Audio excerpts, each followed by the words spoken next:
So a couple days ago, I was over here working, piling this stuff up, and I just had the most brilliant, genius idea hit me. And I think it's $1 million idea. I bet I've had 1,000 comments or more over the video saying I need to do everything from bag it up for garden soil, to put it on my garden, to put it on my fields. And so you bag it up, you sell it in 20, 30-pound bags with a commercial bagger, and I think you're sitting on an absolute gold mine of not only nutrients, but also a brand new product that, you know, the gardening world has never even seen before. So this bagging machine that we would need to bag these things is about $45,000.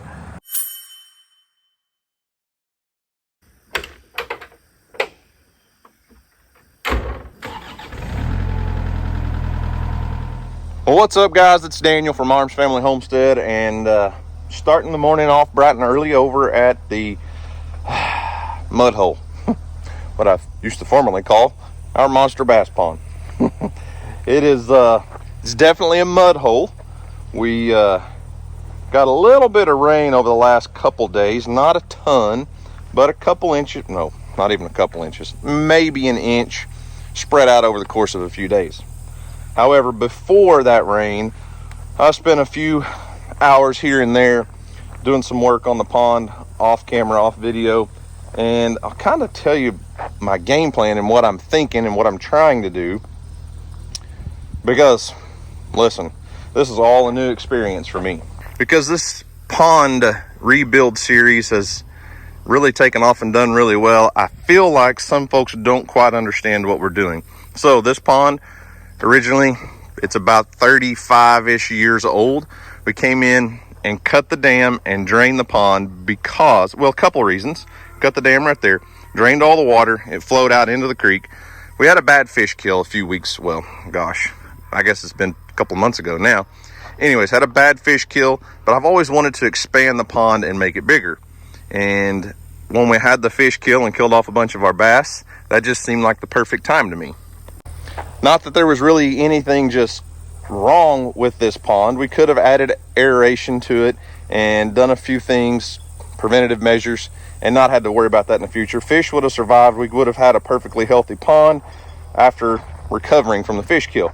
But I want to make it bigger. I want to make it better. And this was just the perfect time to do that.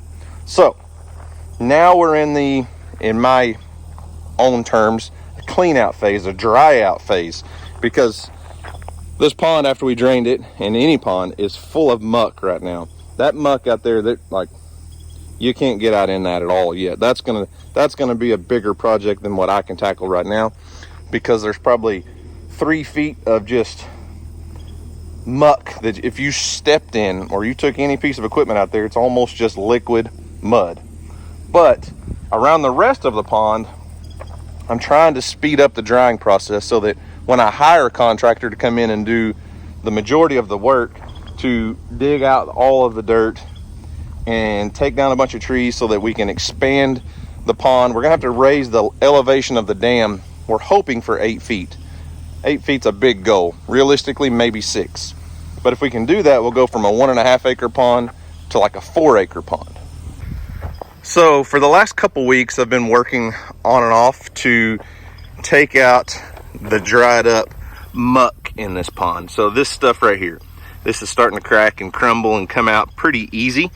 But what's underneath there is just the native soil. So this is original soil of the pond. Everything that you see that's drying and cracking is what has filled in over the years, settled, decomposed leaves and all that.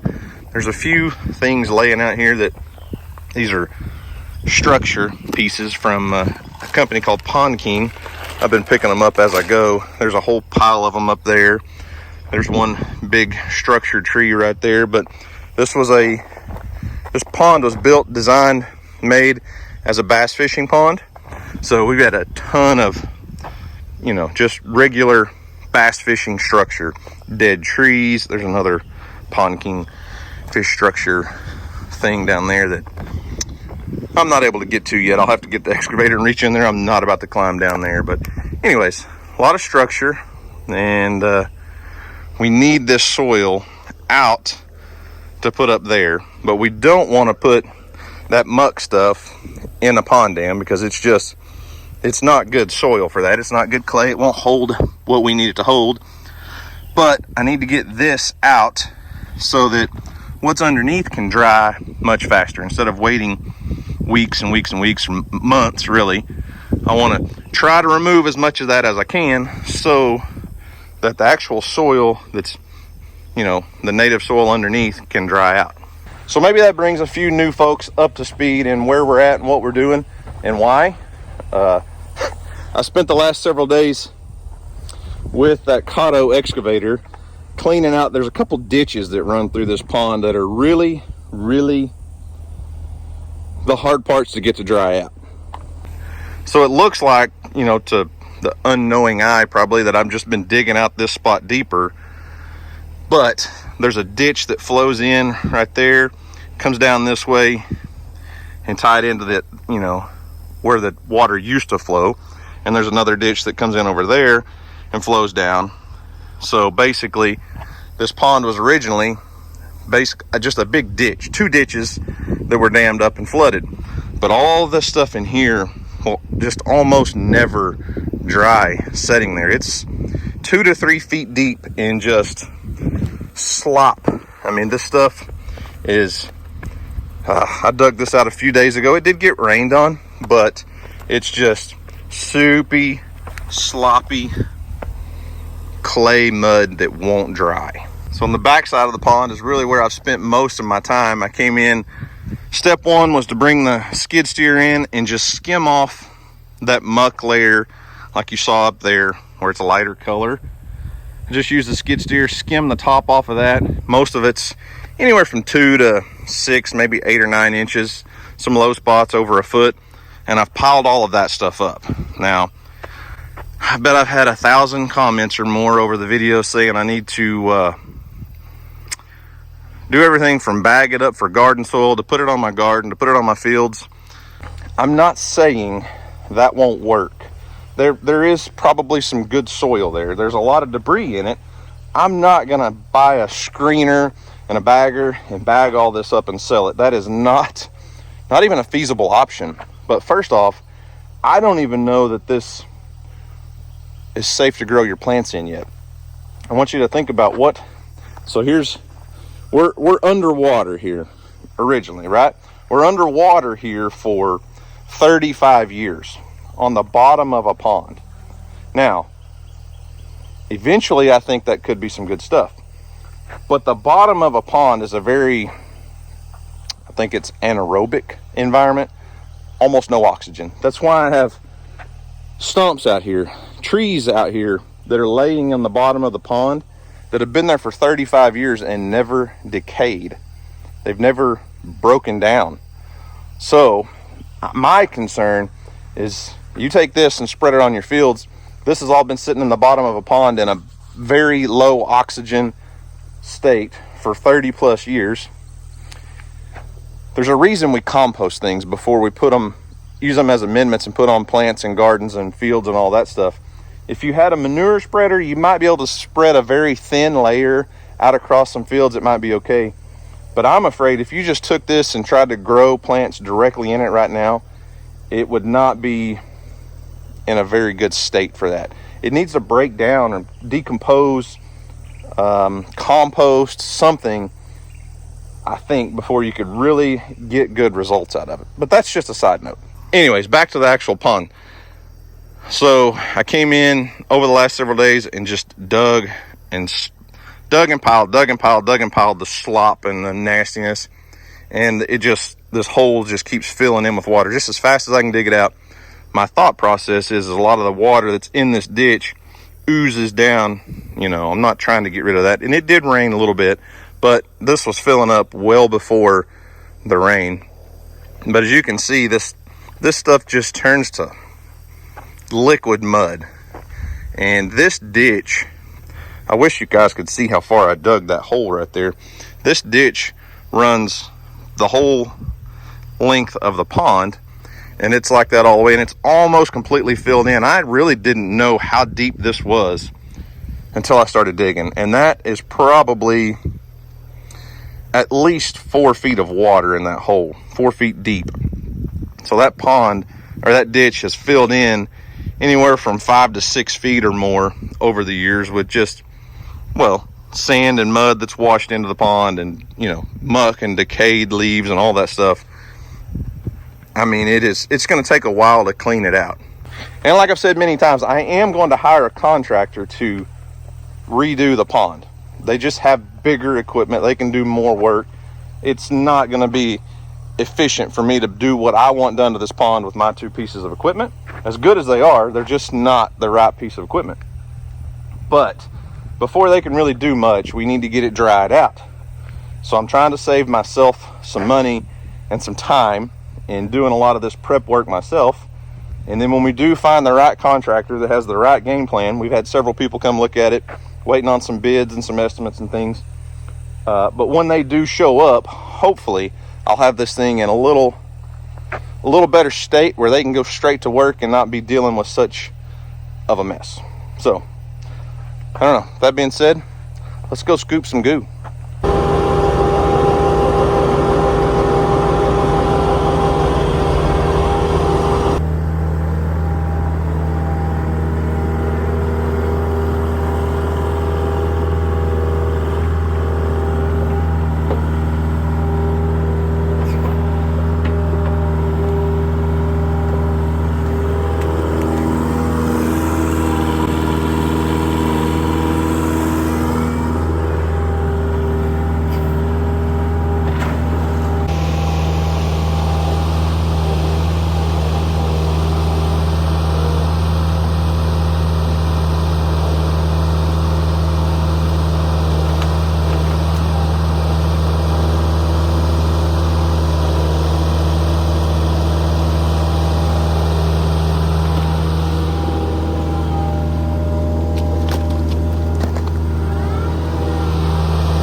So a couple days ago, I was over here working, piling this stuff up, and I just had the most brilliant, genius idea hit me. And I think it's $1 million idea. So I hear that mud baths are very beneficial. They can be very, very good for your health, right? Like you can lay down in the mud, rub it all over your skin. It has healing powers. Well, come on down to the pond because we've got you covered around here.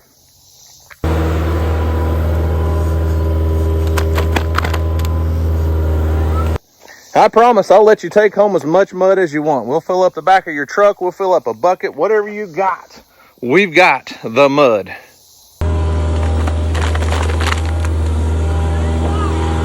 And the best news is, I don't think we're going to run out anytime soon. More mud for everybody. There's plenty to go around. Every time I scoop it out, it just seeps right back in.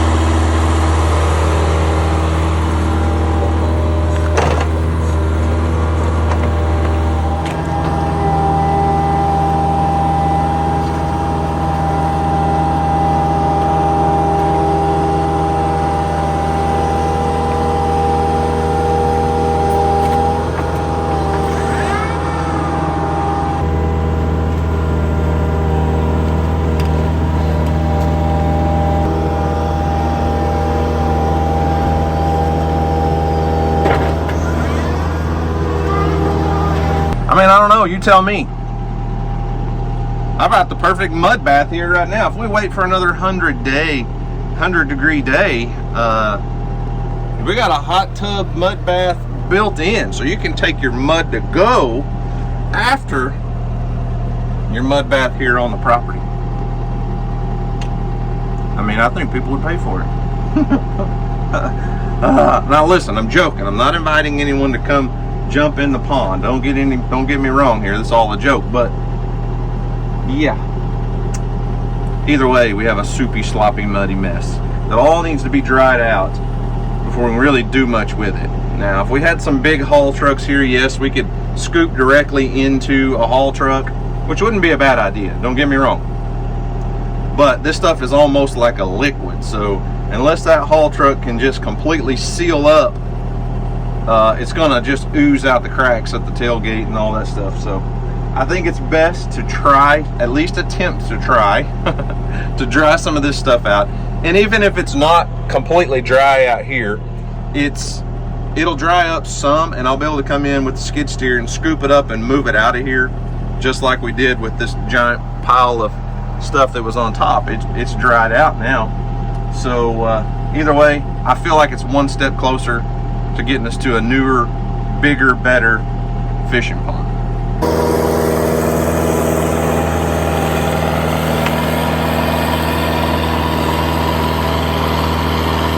Never know what kind of hidden treasures you're gonna find over here, I will say that. I have no idea who would have been fishing with a spoon over here. That is not the right kind of lure to be fishing this kind of water with. That's a big, heavy, like, jigging spoon on some, looks like 40, 50 pound mono leader. Something we would have been using on the beach in Pensacola. Leaders tied on to a swivel. That's exactly what that was. I bet you once upon a time the boys just grabbed some fishing poles out of the shop and didn't realize they'd grabbed the one we'd been saltwater fishing with. No wonder they lost it though, right? I mean, come on.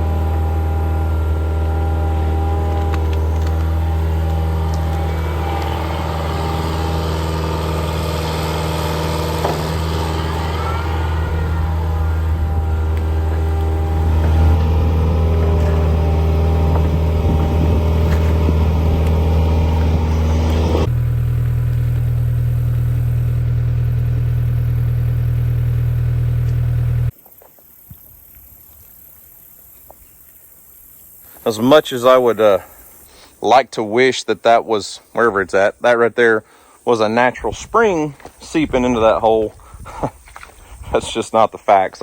It's just all the water that's sitting in all this mud draining into that hole, just like it did in the hole I dug over there.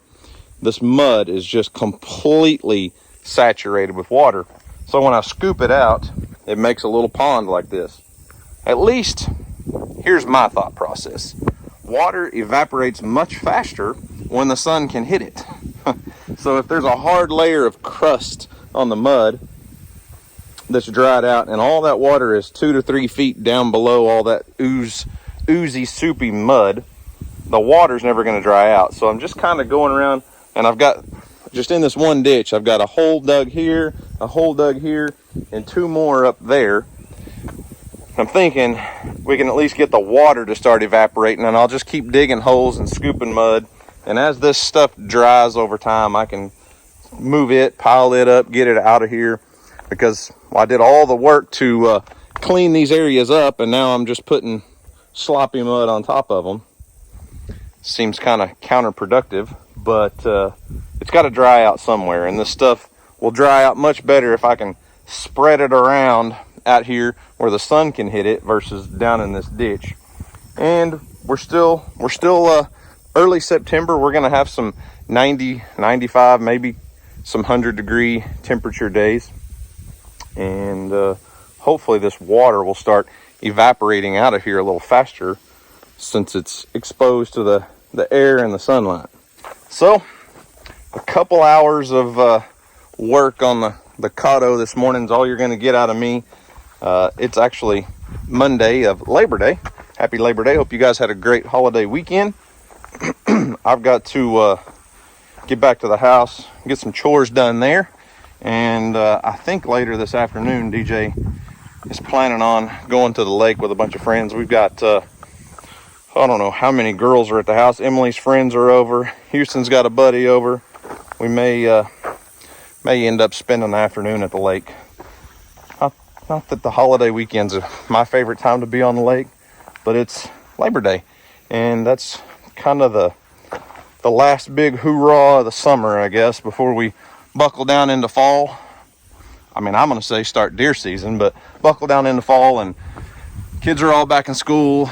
Everything's busy. Football season's going, you know, all the things. So anyways, onward and upward we go. Well, it's the next day, and pond projects are definitely going to get put on hold today and probably for the next couple days. Not that I'm complaining, but we have well, let me rephrase that. We have about a 100% chance of rain today, and knowing the meteorologists' forecasts, well, we probably will be working on the pond later. I'm gonna check on the animals real quick this morning, but as you can see, we're first signs of rain. Charlie, starting to rain a little bit, buddy. You're hiding behind a tree. Look at that. Charlie like blends perfectly with that pecan tree.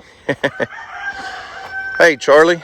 So everyone's been telling me we need to get you a buddy, a mate. Do you think we need to find another mate for Charlie? You need a friend? You got Phoebe, Fallon, and Farrah. You're not very talkative this morning. Good morning, Brandon.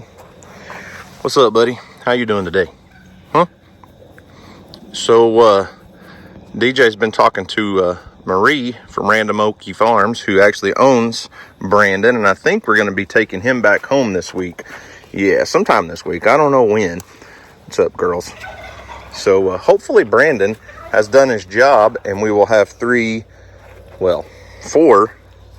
baby donkeys on the way sometime next year. Hey, what's up, buddy? You finally decided to be my friend? Anyway, so I think we're going to be taking Brandon back to Marie at Random Oaky Farms, and then I don't know what her game plan is exactly, but probably going to be taking a few donkeys over to graze the pasture at the merch building. Are you going to stay here? I bet you 3 girls stay here. That's what I bet. And really, it's just because we need to move some animals around. Obviously, this pasture's pretty much not doing great.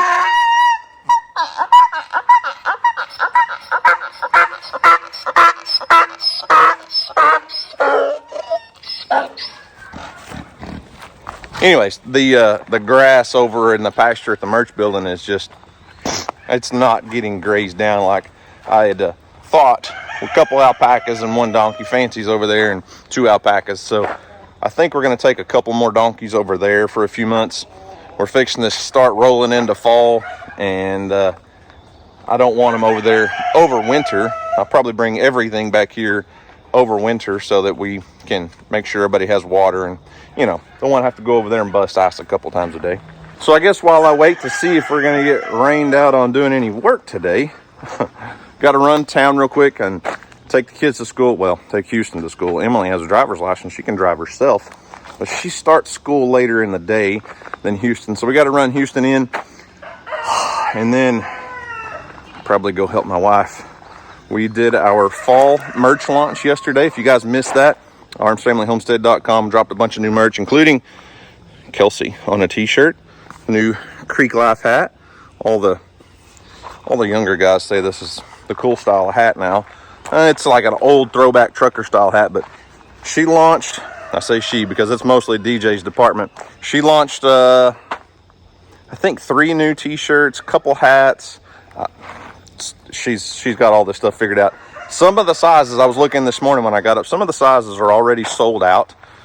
I don't know what she's going to reorder, not reorder, what's left, but I'll probably run over and check in with her and see how that's all going. If it's raining, gives me a something to do for a couple hours, I guess, right?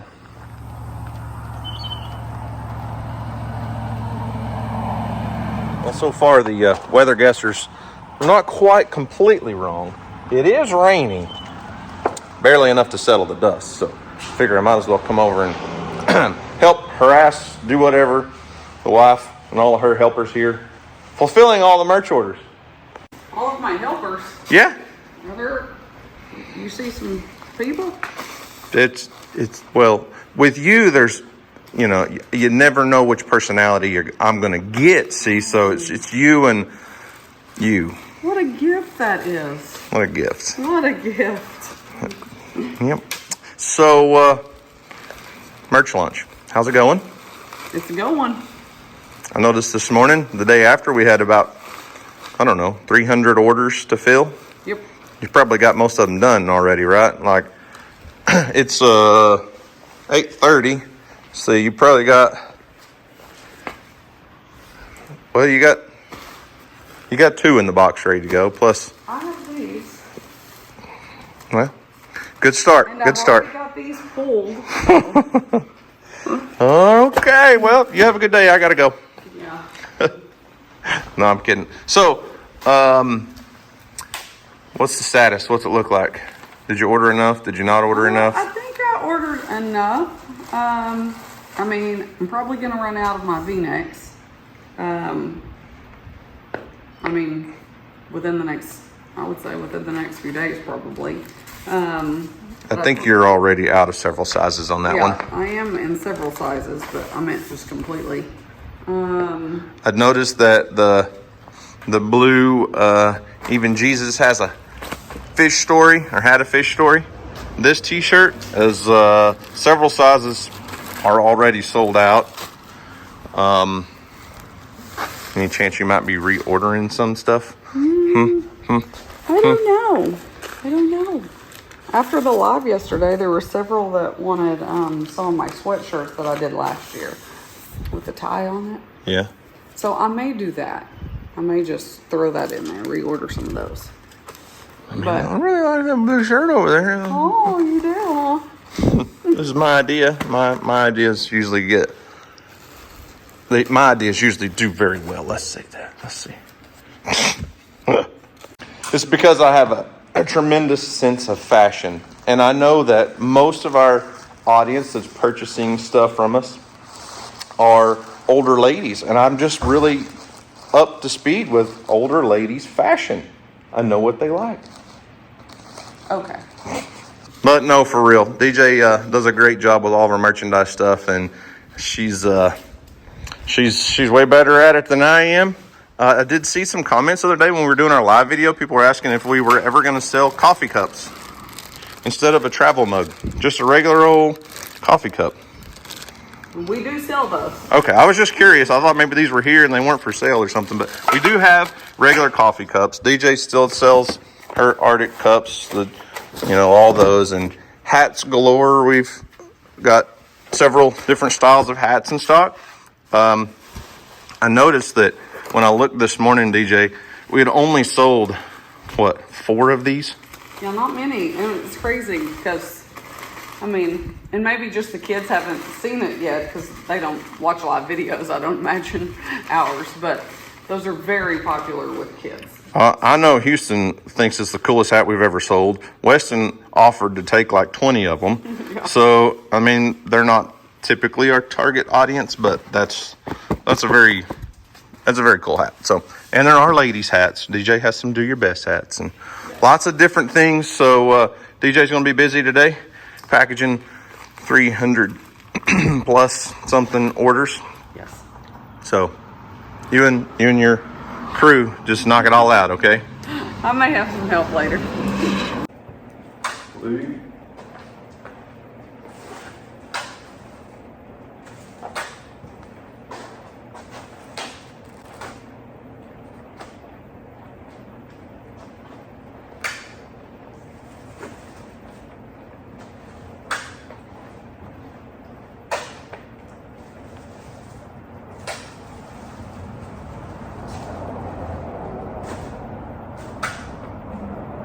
Sweet. Last one. Done. Oh, You had them all laid out there, ready to go, and we just packaged them all up. That's the last one. We're done. This is just 100 Just 100 to go. Yeah. to-go orders. They are all to-go orders. Speaking of to-go orders, I heard you were doing something a little different with your diet lately. So recently, as of when we woke up today, my wife has convinced me today is the day we're starting a carnivore diet. I'm not sure if we're carnivore or if we're carnivore-ish or if we're just going to be do our own thing. What is it? Well, I don't like using the word diet, first of all, because I'm not a dieter. I'm not saying we're going on a diet. Yeah, no. I get what you're saying, but it's called the carnivore. It is. The carnivore eating plan? Yeah. I don't know. Let's go with that. I just don't like the word diet. I don't diet. Because I feel like a lot of times when you put that word on it, it just automatically sucks. It's like something up here. I don't know. So, yes, we're going to try to go carnivore. Ish.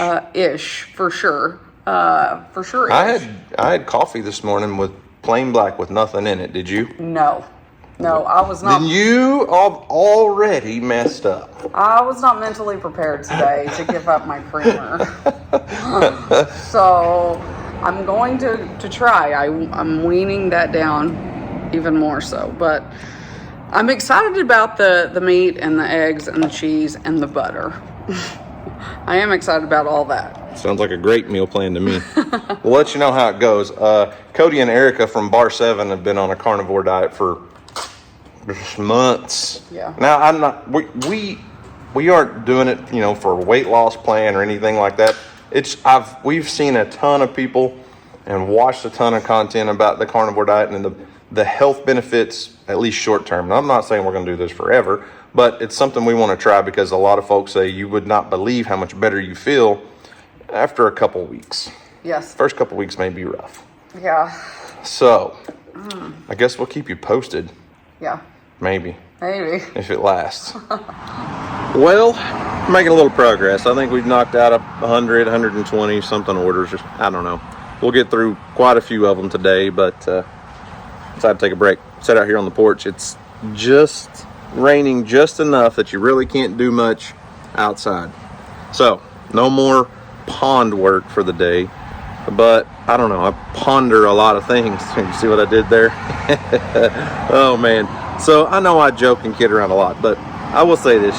Sometimes in life, you just have to jump on an opportunity, I guess. Just like this building, our merch stuff, all that was once upon a time a pipe dream. When I was a full-time trooper and doing YouTube as a part-time thing, we sold a few t-shirts like print-on-demand companies and different things. And DJ wanted to do it. She wanted to take over and do it herself. But when I was working full-time and kids were young, it was just not a real possibility for us. And then I left my job in 2020. And DJ said, I want to take over the merch stuff. Let's do it at home. We did a whole video series converting our old worn out garage into our merch facility.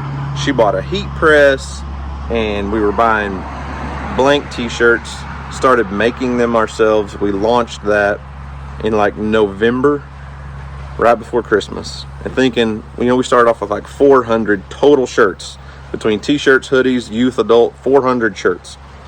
And those sold out basically in a couple days. And we went into this cycle of buying more shirts and trying to get them up, printed, and out the door to you guys. And it was the most crazy, wonderful blessing, miracle to see happen.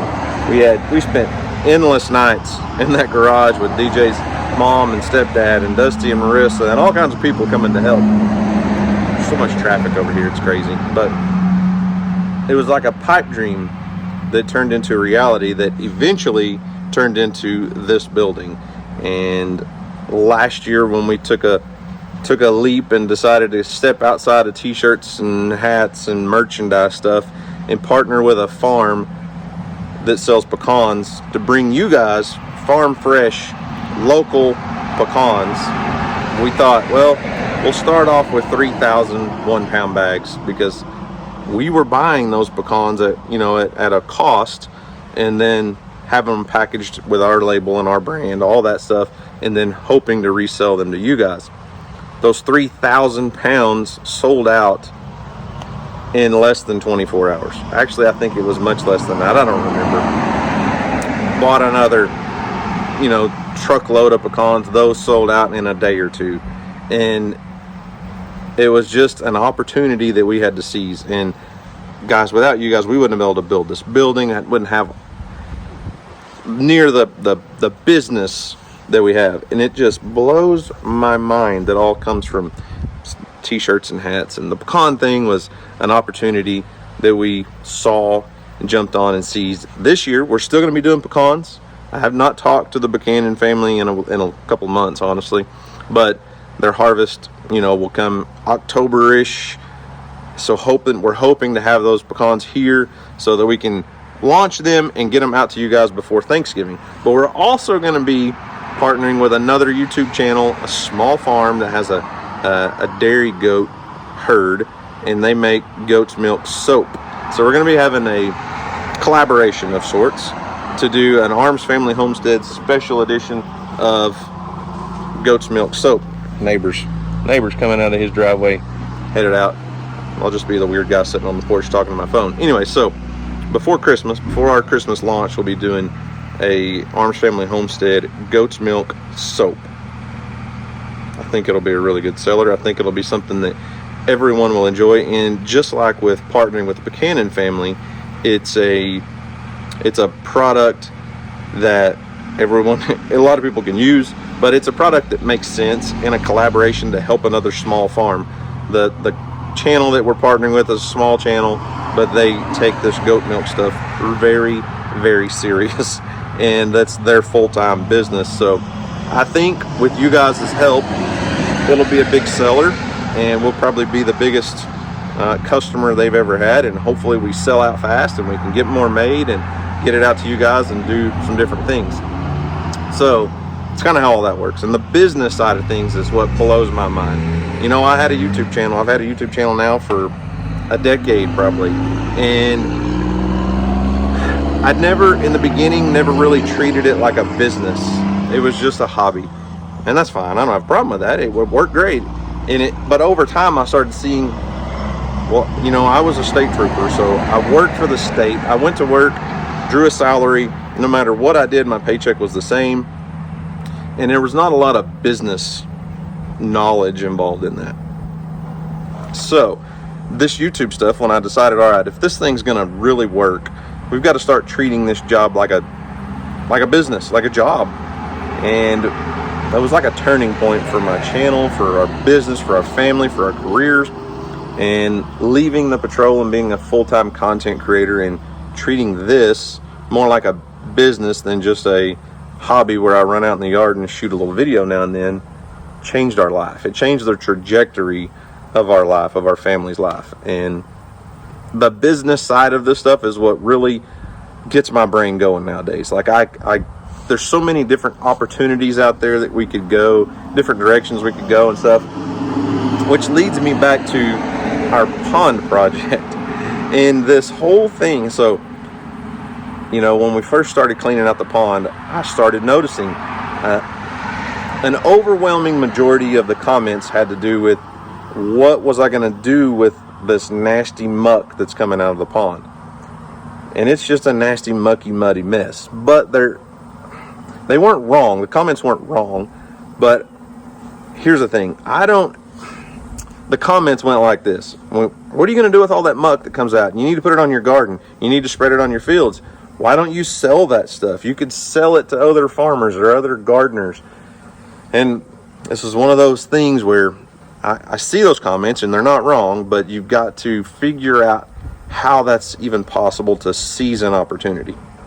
Because A, I don't have the time to sit out there with a shovel and bag all that stuff up. B, I personally don't know the nutritional value, I don't know if nutrition's the right word, the health benefits for the mineral content and the nutrients that are in that muck.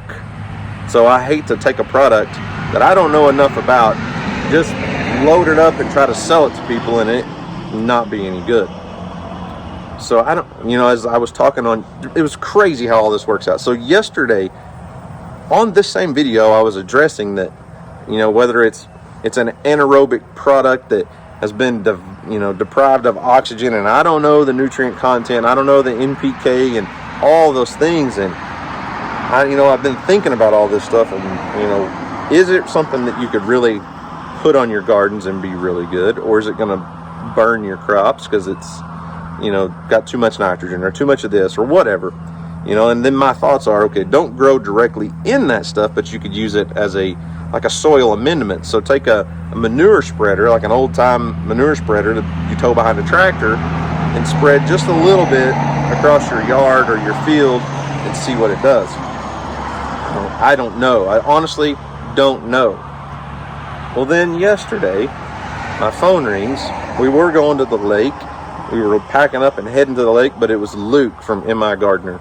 Well, Luke, M.I. Gardener, is the guy that I used to buy all of our garden seeds from. I hadn't had a garden in the last year or so, so I hadn't bought any seeds from him, but he started off as a YouTuber, as a teenager, and then went into the seed business and selling seeds out of his basement, and then a small warehouse, and now Luke's probably got 20 or 30 employees. They are a huge corporation that sells seeds at a very affordable price.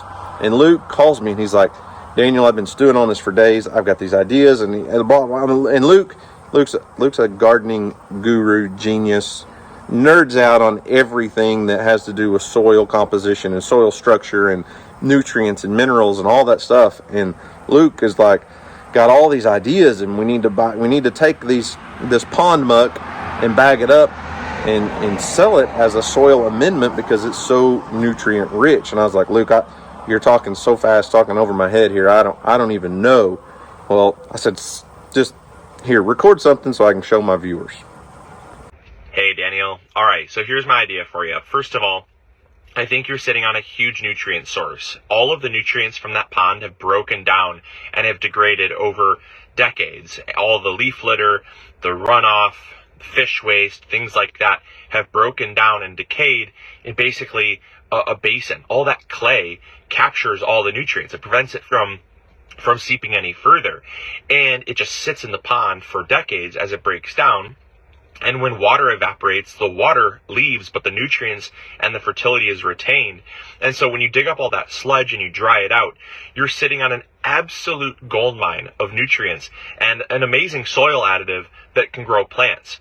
And so what I think you should do is I think you should get a commercial soil bagger that they use a lot for like bagging up sandbags and stuff like that. Dry it out completely, run it through a soil bagger, and bag it up in like 20 or 30 pound bags and sell it as a soil additive. The market has nothing like this on the market. In fact, the agricultural industry as a whole has never looked at pond biosolids as a nutrient source. It's always been, compost, forest humus, mushroom compost. It's a lot of other industry byproducts, but never ponds. Never ponds, and ponds are the most nutrient-rich source that I think exists out there. And so you bag it up, you sell it in 20, 30 pound bags with a commercial bagger, and I think you're sitting on an absolute gold mine of not only nutrients, but also a brand new product that, the gardening world has never even seen before. So there's my idea for you. So as you can see, Luke's very passionate about this idea, about any idea when it comes to gardening. And he's 100% certain that the mineral content in there, maybe not even necessarily the fertilizer aspect of it, but the mineral content of all those decades, all those years of minerals coming into the pond and the water evaporating, and it just builds up over time. And he's convinced that you could bag it up and sell it as a soil amendment. Almost use it, top your raised beds with it, top your garden soil with it, top your potted plants, mix it with peat moss and potting soil, and make yourself a good blended potting mix.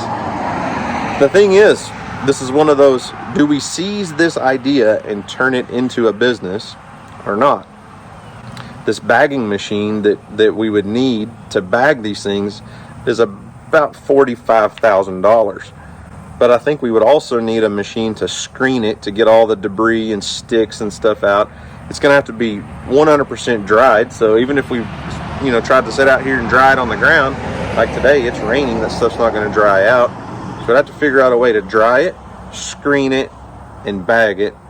But is that one of those potential businesses that has come down the pike that if we don't seize, we may be missing out on opportunity, maybe missing out on an opportunity of a lifetime, an opportunity that changes the trajectory of our family's life, our business life, all those things. I don't know. I honestly don't know. You know, this could go one of those things, and like Luke said, it could go way past our own pond clean out. We live in a very rural area. People clean out ponds all the time, and that is a waste product. When people clean that muck out, they push it off, and it's a waste product. They can't use it to add on to the dam. It's not top quality topsoil. It won't pack down like a good soil will that you need on a dam. So that muck is trash. But one man's trash is another man's treasure sometimes, and that stuff may have a good use somewhere else. So it'd be a recycling a waste product, basically. Who knows? I don't know if that's going to go anywhere. I don't know if we'll be able to do it, but maybe an opportunity. I don't know. So I'm going to get back inside, help my wife fulfill some orders, and maybe it will actually rain enough to do us some good around here. However, it is cooling off. We're in September now. The highs all this week are like high 80s, low 90s, a little overcast skies, way better than the 105 temperatures we had, you know, last week, over the last 2 months. So anyways, it's going to do it for me today. Guys, remember, do something today to make somebody smile, because you never know, it just might change the world. And you may have an opportunity that comes along. Maybe seize that opportunity, because it might change the world. So guys, thanks for watching. Hope you enjoyed it. You guys have a great day. And as always, we'll see you on the next video.